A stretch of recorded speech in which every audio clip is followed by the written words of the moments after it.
Bonjour à toutes et à tous, très heureux de vous retrouver pour un nouveau numéro de BX Foot. Aujourd'hui, le Royal Olympic Football Club de Stockel sera mis à l'honneur. Résumé, débrief et débat autour de la rencontre qui fut peut-être la plus importante de la saison du club bruxellois.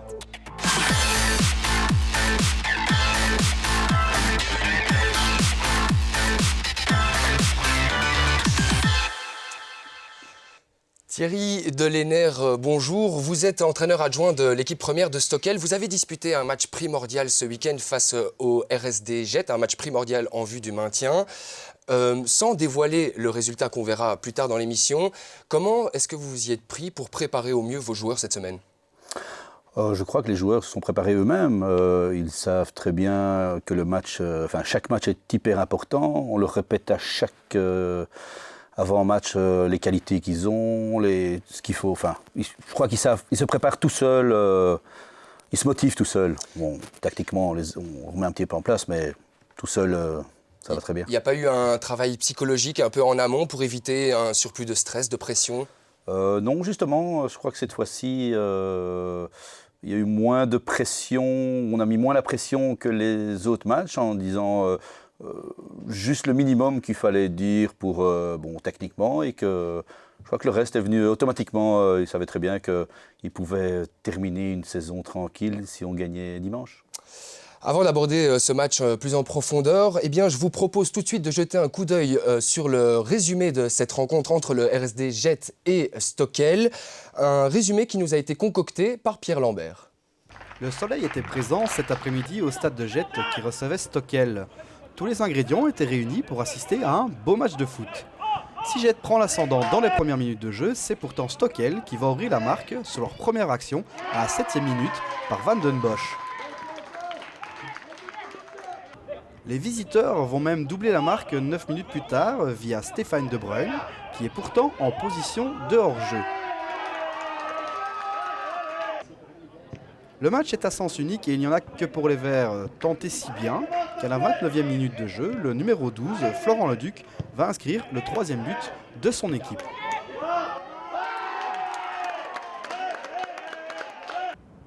Hormis la blessure du jeune Noah Radas en fin de première mi-temps, qui fêtait pourtant sa première titularisation, Stockel domine dans tous les domaines et Jet n'arrive pas à se créer de réelles occasions.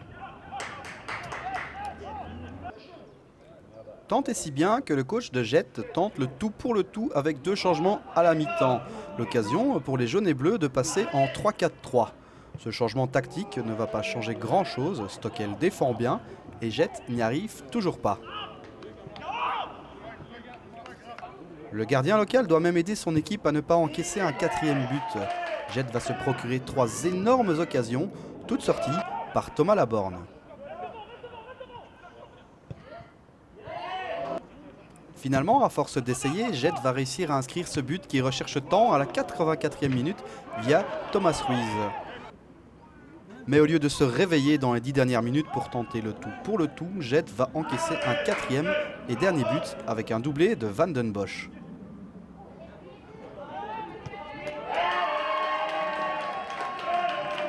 Grâce à cette belle victoire, 1-4 conjuguée à la défaite de Grédoisseau, Stockel assure définitivement son maintien. Geoffrey Mélange, vous êtes actuellement joueur de Stockel, mais vous avez joué aussi sous les couleurs du RSD Jet pendant 5 saisons, si je ne m'abuse. Je suppose que c'était vraiment une rencontre particulière pour vous ? Oui, bien sûr. C'est pas la première fois que je retourne à Jet depuis que j'en suis parti, mais je garde toujours pas mal d'affinités là-bas et c'est un club qui me tient beaucoup à cœur parce que 5 saisons, c'est vraiment pas rien dans une carrière de joueur entre guillemets. Je n'ai que des bons souvenirs là-bas, mais c'est pas pour autant que ça me tenait pas à cœur de remporter les 3 points, d'autant qu'au match aller, ils nous avaient mis une petite leçon à domicile. Donc c'est sûr que maintenant ici, avoir pris les 3 points chez eux et avoir un peu lavé l'affront, ça me tenait à cœur et je suis vraiment content qu'on ait pu le réaliser en équipe. Est-ce qu'il y a eu des contacts en amont ? Est-ce que vous avez pris contact avec d'anciens coéquipiers ou même après ? Non, malheureusement, c'était quand même il y a 6 saisons que je suis parti de Jet, donc il n'y a plus aucun joueur avec qui j'ai joué, si ce n'est Tavares, mais j'ai joué avec lui au crossing, donc ça n'a même plus rien à voir. Et même dans le comité, ça a beaucoup changé aussi, ils ont eu quelques années compliquées. Donc malheureusement, plus aucun contact. René Creuil, je le connais très très bien, le président, mais j'étais pas joueur sous sa direction. Donc pas de contacts qui ont été pris en amont, mais ça ne m'a pas empêché de bien fêter ça après et de charrier René Cruyff gentiment. Ouais. Thierry Delainer, est-ce que vous pouvez nous en dire un peu plus sur la blessure de Noah Radas qu'on a vu ici dans le sujet? Apparemment, c'était un coup direct. Donc après le match, ça allait déjà nettement mieux. Mais on va en savoir plus ce soir. Il avait rendez-vous chez le médecin. Est-ce qu'on prépare différemment un derby bruxellois? Je suppose qu'il y a toujours un peu plus d'excitation quand on joue un club bruxellois plutôt qu'un club d'un autre endroit, non? Non, je ne crois pas. Mais la situation dans laquelle on se trouvait, ça pouvait être un club bruxellois, ça pouvait être un autre club. La seule chose qu'on a dit dans le vestiaire, c'est comme Geoffrey le dit si bien, c'est qu'au match aller, on avait pris 0-4. Et que la petite phrase ou le petit mot qui est passé, ça a rappelé le score du match aller. Et je crois que rien qu'en rappelant le score du match aller, il devait être à 200% motivé.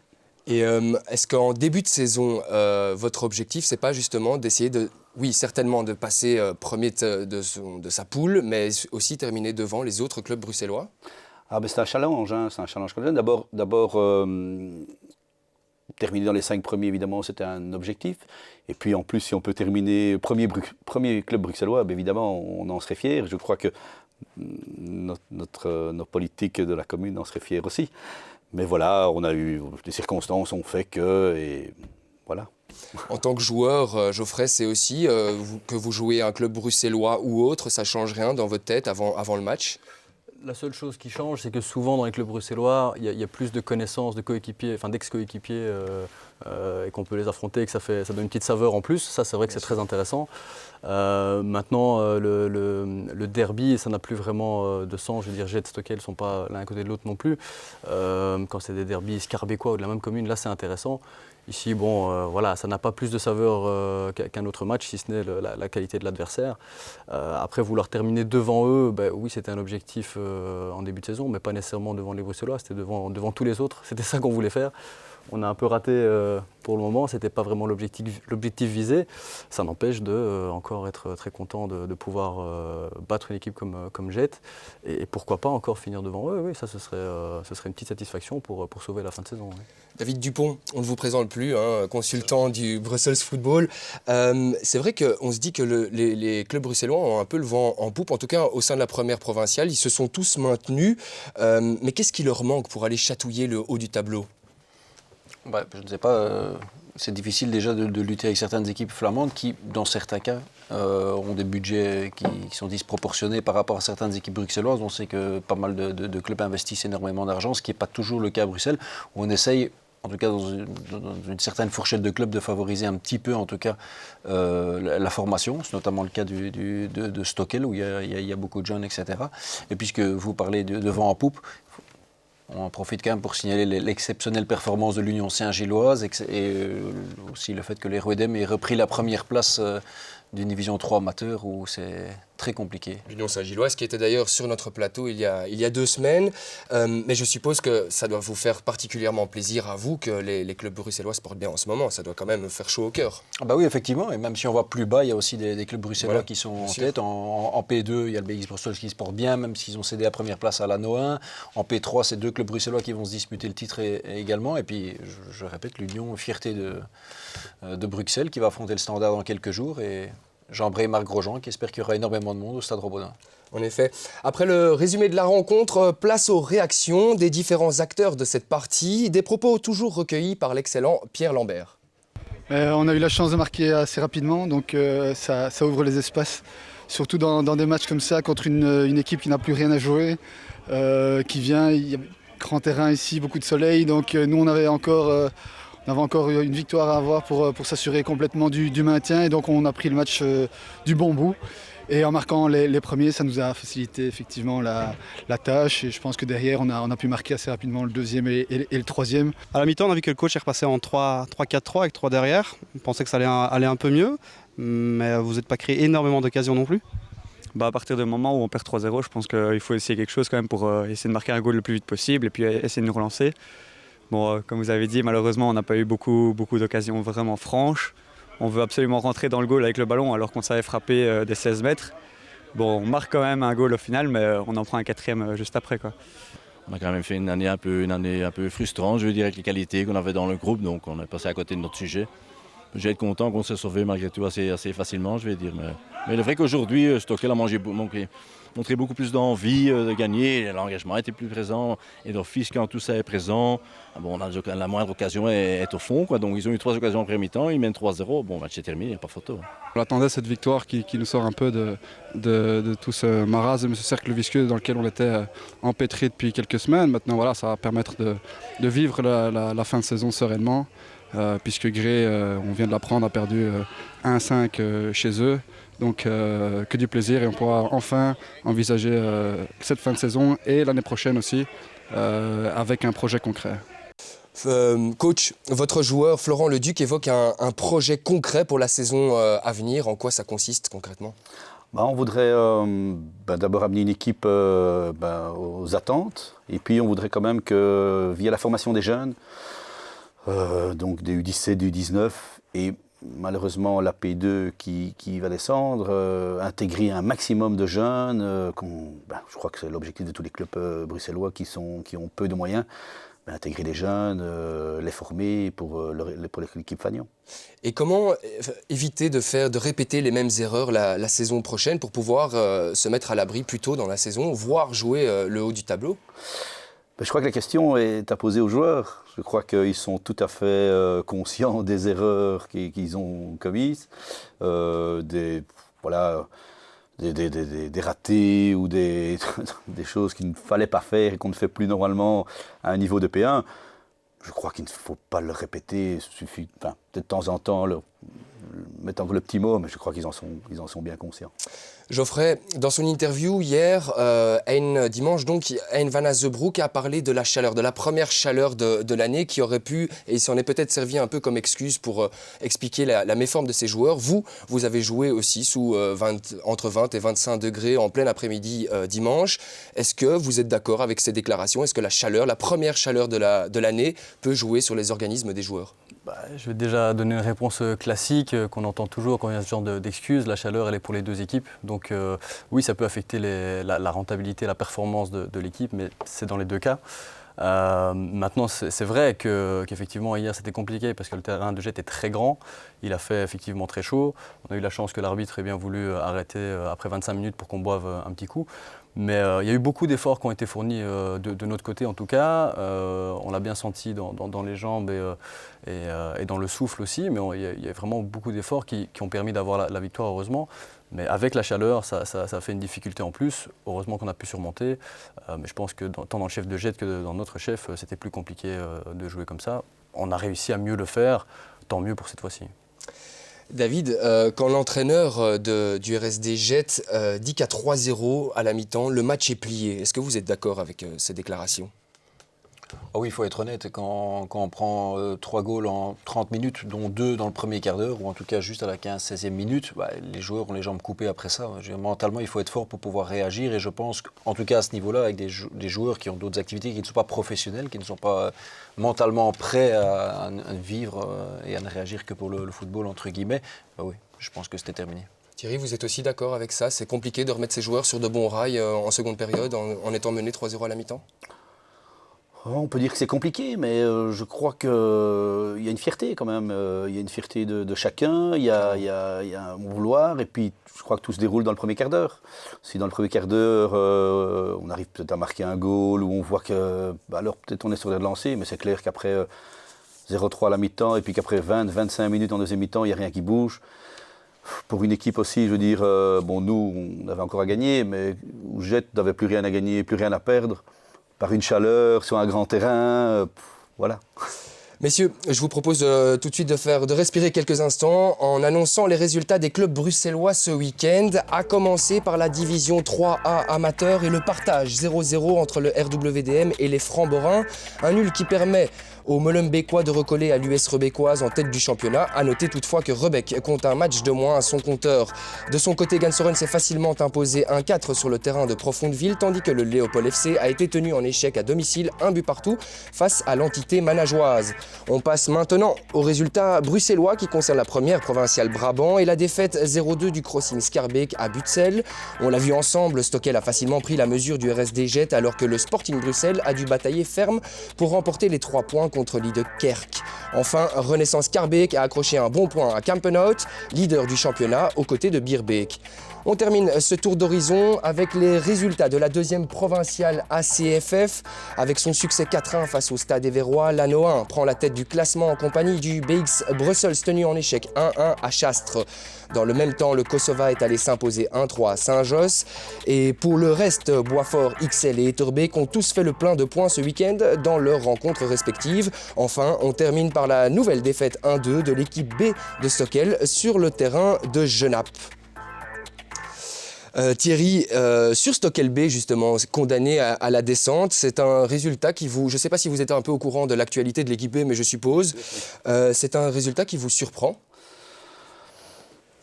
Allez, surprendre est peut-être un grand mot. On savait que ça allait être difficile. Je veux dire, si vous regardez le classement de la P2, vous regardez que les 4 dernières équipes, je crois, c'est les 4 équipes qui ont terminé 4e ou 3e en P3. Normalement, hein, les autres années ne montaient pas. On savait que ça allait être très difficile. Mais je crois que la place qu'ils occupent n'est pas du tout reflet de leur saison. J'ai encore été voir le match, moi, samedi soir. Je crois que le manque d'expérience est flagrant. Le manque, je dirais, d'intelligence footballistique et roublardise est flagrante. Et on en est triste, même pour l'équipe première, on en est triste aussi. Enfin, pour l'équipe 1, on en est triste parce que c'est plus facile évidemment d'aller envoyer des joueurs dans un bon niveau de P2. C'est tout le club qui en pâtit. Voilà, tout le club. Maintenant que vous êtes mathématiquement sauvé, quels seront les objectifs pour votre équipe la saison prochaine? On va voir ça avec le comité. C'est le comité qui va nous donner les objectifs à suivre. Évidemment, on va essayer de terminer le plus haut possible. Pourquoi pas maintenant, on sait que la première provinciale va être uniquement francophone. C'est pas pour ça que ça va être plus facile. Les derbys bruxellois vont être beaucoup plus nombreux. Il va y avoir, à mon avis, un peu plus de... Mais je crois que avec la formation qu'on a, les transferts qu'on espère réaliser... Justement, en parlant de transferts, ça tombe bien que vous en parlez. Est-ce que vous avez déjà un peu prospecté pour un recrutement? Si oui, est-ce qu'on peut en savoir plus? On ne peut pas vous mentir, hein. Celui qui dit qu'il n'a pas prospecté le 10 avril pour l'équipe première, je crois que c'est un gros menteur. Oui, voilà, on a déjà prospecté, il y a déjà des sous-joueurs qui sont probablement vont venir à Stockel. Mais je n'en dirai pas plus. Quel type de profil de joueur, sans en dire trop, mais c'est des joueurs qui nous manquent, donc ou pour renforcer ou pour je crois que on est conscient, les joueurs sont conscients de ce qui nous manque ou le petit truc qui nous manquait cette année. Je crois que le coach est assez malin pour aussi voir le profil de joueurs, assez de connexion. Et on va faire en sorte qu'on ait un groupe beaucoup plus homogène et beaucoup plus compétitif pour l'année prochaine. Geoffrey, en tant que joueur, est-ce que quand on aborde le thème du recrutement, est-ce que c'est quelque chose qui vous inquiète ou non? Vous êtes sûr de votre valeur Qui m'inquiète pour ma place, personnellement? C'est ça, personnellement. Je touche du bois pour le moment, non. Moi, je me sens très bien à Stockel et je crois que j'ai pas trop de soucis à me faire pour l'année prochaine, en tout cas. Après, on ne sait jamais. Non, par contre, ça m'inquiète, oui, de savoir de quels joueurs seront constitués l'équipe l'année prochaine et quelles seront nos ambitions. Ça, c'est vrai que c'est très important. On veut savoir vers où on va. Et maintenant qu'on est sauvé, comme vous l'avez dit, heureusement, on peut y penser un peu plus sereinement et peut-être attirer les profils qui étaient peut-être hésitants en se disant est-ce qu'ils seront en P2 ou en P1. Maintenant, on sait qu'on est en P1. On peut y aller un peu plus franchement. Et j'espère que le recrutement sera vraiment fait avec de la qualité sur le terrain et puis de la qualité en dehors du terrain, parce que quand vous parliez de profil, je crois que c'est ça que Stockel recherche. C'est des joueurs qui veulent vraiment se mêler à l'ambiance familiale du club et donc tirer tous ensemble vers un même but, vers un même projet, et donc pouvoir encore échanger et discuter ensemble. Voilà, c'est très important d'avoir une famille, mais donc en tout cas une équipe très soudée, c'est ce qu'on recherche. David, brièvement, est-ce que vous avez tout simplement un petit mot pour conclure cette émission ? Moi, je crois qu'il faut féliciter les responsables du club de Stockel pour le travail qu'ils réalisent. Il faut savoir qu'il y a 360 jeunes qui sont affiliés au club, qui se partagent un seul terrain. Donc ça, au niveau organisationnel, c'est quand même des prouesses qui sont réussies. Il y a pas mal de jeunes qui mettent quand même, au fil des ans, le nez à la fenêtre en équipe première, etc. Et quand on voit les complexes sportifs qu'il y a aux environs, c'est un miracle ce que réalise ce club, qui a un esprit familial et qui doit le conserver. C'est sur ces derniers mots que BX Foot touche à sa fin. Vous pouvez évidemment voir et revoir l'émission sur la page Facebook du Brussels Football ainsi que sur la chaîne YouTube de BX Foot, bien entendu. Je vous souhaite à tous une excellente semaine sur les antennes de BX1 et vous donne rendez-vous lundi prochain pour un nouveau volet de BX Foot. D'ici là, portez-vous bien. Ciao.